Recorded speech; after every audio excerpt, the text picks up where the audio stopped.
Des dizaines de prélèvements prêts à être analysés. Entre ces murs, le laboratoire Elixbio traite actuellement 1 millier de tests Covid par jour.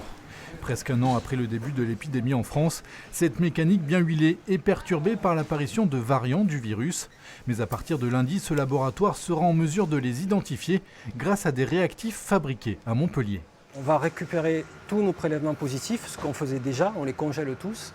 En fait là, au lieu de les congeler, on va les passer au criblage du variant. En Aveyron, le premier cas de variant britannique a été confirmé en début de semaine. La personne avait effectué un test mi-janvier à Millau. Elle revenait d'un séjour à l'étranger. On avait déjà un premier élément de dépistage où en fait tout patient qui vient chez Elixbio se faire dépister, on lui pose la question de où il a séjourné dans les 14 derniers jours. Donc effectivement, s'il vient du Royaume-Uni et qu'il est positif, chez nous ça déclenchait une alerte où on envoyait immédiatement le prélèvement au centre de référence à Lyon pour nous déterminer s'il était variant ou pas.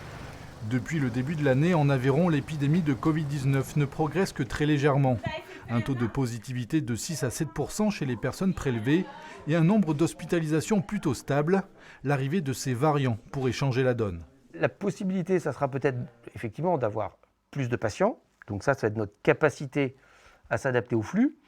Après, le petit bémol, effectivement, ça va être est-ce que si le virus est plus létal, donc avec des formes plus graves, et là, c'est vrai que ça peut être effectivement une source de tension, qui pour le moment n'est pas du tout démontrée. À l'hôpital de Rodez, 13 personnes sont actuellement hospitalisées pour cause de Covid-19.